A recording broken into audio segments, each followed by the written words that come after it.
So now the white supremacists are getting mad again. And they're talking about how no one goes after Mossad. Dude, Mossad is clicked in with the rest of them.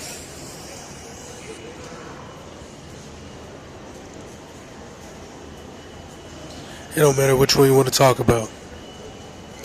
CIA, GCHQ, Mossad. They're all clicked in, dude. All of them.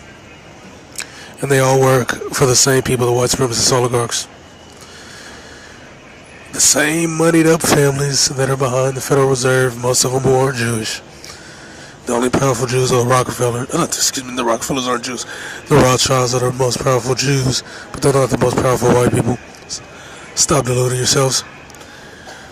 Here's the deal. America gives Israel a bunch of money.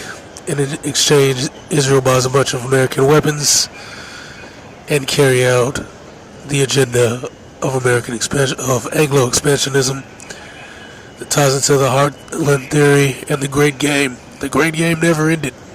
It's still being played. It was being played in the mid-1850s. It was being played when America was helping to rout the White Army of Nicholas II.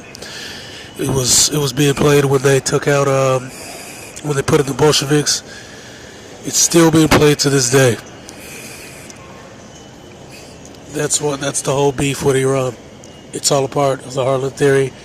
It's all a part of the Great Game between the Slavic supremacists, the Slavic oligarchs, and the Anglo oligarchs. Those are the last two guys on the chessboard.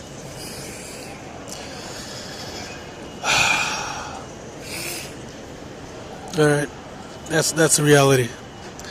The whole thing with the Soviet Union was an internal fight for the Federalists to get rid of the pawns that were in power there, stagnating the country. Luckily, they had built up a large amount of weapons, but a lot of their agenda push, especially once they got Stalin in power and got rid of the American direct puppets, that's when it really took off. Now, how is this all tied to Mossad? Well, I'm going to break it down for you kids. JFK was taken out by Mossad, and so was Robert Kennedy. Sirhan is a Palestinian Christian. The shots from the ballistics don't match up with him, so he was basically a patsy, just like Oswald or whatever the guy's name was. See, JFK wanted to go after the nukes. They sent inspectors there a couple of times. What happened was, I think the first time they just kept them out, started doing construction. What they did was they built a floor and had the real facility underneath. Then they had this basic drab room with absolutely nothing really in it to implicate anybody. JFK knew it was a lie because he looked at the spending budget, he looked at the materials that were being purchased, and none of it added up. Similar to what was going on in South Africa when they were building their nuclear program. That's why South Africa contacted Israel when America cut them off. So anyway, long story short, he went in, he was saying, if you guys don't want to sign the Nuclear Proliferation Act, we're going to cut off your funding. We're going to cut it off. I have the power to do that. It's over for you guys. I got you by the balls. So then it went down.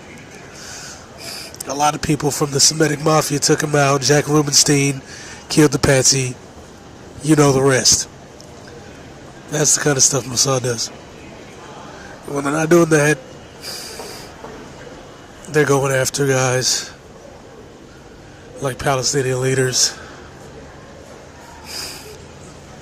and Arab leaders that don't play ball with the United States.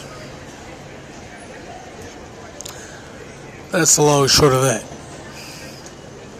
They're doing the bidding of the West, not the other way around. Because there's only a few people that have a stake in some real skin in that game. And most of them are tied to oil. And most of those dudes or the white American business elite, and the Anglo business elite in Europe. Big oil magnates, the Koch brothers, Pena, the Rockefeller family. These are the guys with the biggest skin in the game. If you look at it from a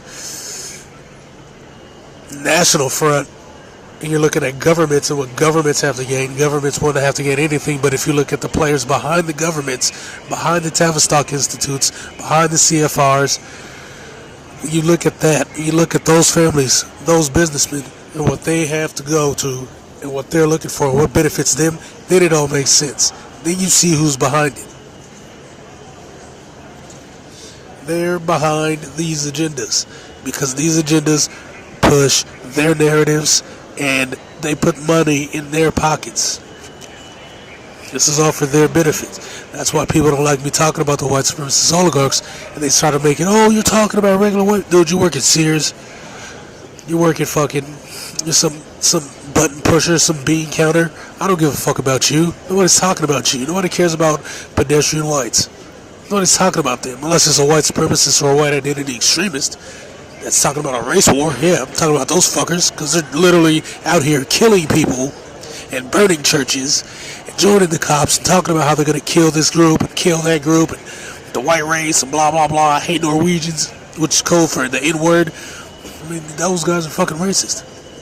So yeah, sorry for talking shit about racists, because apparently calling racist is racist, allegedly. Anyway, when you peel back the layers, Mossad is doing the benefit of the Zionists, and they're doing the benefit of the white supremacist oligarchs. Zionism itself wasn't even created by Jews. It was created by non-Jewish white people in the Anglosphere. And then the Jews adopted it because it worked in their benefit. That's the truth, man. I'm not making this shit up. You guys want to play this game like it's all the Jews? No, it's regular white people. And the same white people that George Carlin talked about for years. It's a big club, and ain't none of you motherfuckers bitching to me, or none of you guys are in it. You're never gonna be in it. You can hate me all you want. You can talk about killing all the blacks and killing all the Mexicans and all this stupid shit. But at the end of the day, you're not included in this either. I mean, I don't care. I got no dog in the fight. I get it. The devil I know. So if you want to keep him in power, that's on you. I don't give a shit. But the main purpose is all these guys you keep touting as heroes, and this guy's a lot of those guys they killed. All right, they killed JFK, and the oligarchs wanted them to kill JFK. They helped the mafia, the Semitic mafia, kill JFK. We all know Rubenstein was a big-time mafia player in the South. It wasn't that dude from Louisiana. What was his name? Magliano or whoever? No. It was Rubenstein, and it was Mossad who killed his ass. And they killed RFK too. Shot him in the back of the head because he was going to go after the nuclear program in Dimona. There was a guy who recently went after it, and then they shut his ass down.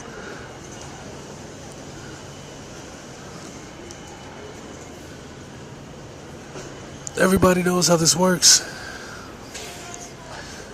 But you guys want to pretend that it's something that it's not. You want to pretend that it's something that it's not. You want to make it say, oh, it's anti-Semitic. Oh, it's no. What you're really pissed off is, and this is to the government people too. It's all people exposing the geopolitical game for what it is. That's what's going on. There's a lot of people with a lot of different interests. A lot of them tied to financial reasons or ethnic reasons in terms of getting rid of ethnicities they don't like. And when you expose it and muddy the waters in that, they want to take you out, which is why Assange is arrested. I'm going to go full blast into the Assange-Bradley Manning situation. Probably in the next couple of videos. I'll drop the Congo video too, finally. I'm going to drop a lot of videos before I do the second installment of that other video I previously just dropped. But yeah, at the end of the day, nobody's calling for genocide on my end. I'm calling self-defense. Sorry, I'm sick of people getting shot. Sorry, I'm sick of churches getting shot up. Innocent people getting stabbed on trains. Now let's go ahead and let's talk about this. this thug shit. Oh, the thugs and the crime and the drugs. Dude, the black population in prison is so low right now. It's like 400,000 and dropping. And the white population in prisons is increasing because of the opioid crime epidemic, which is propagated by the white supremacist oligarchs. Because I told you they're bringing them drugs from Mexico, and on top of that, they're bringing in drugs from the Middle East that are processed in Azerbaijan, and they're shipping them here and to Europe via Turkish Airlines, and they're shipping them to Russia via Turkish and Silkway Airlines. This is real. This is real shit. I'm not making this up. And it's more than Mossad, dude. If you don't like it, that's too fucking bad. But check the facts yourself, bitch.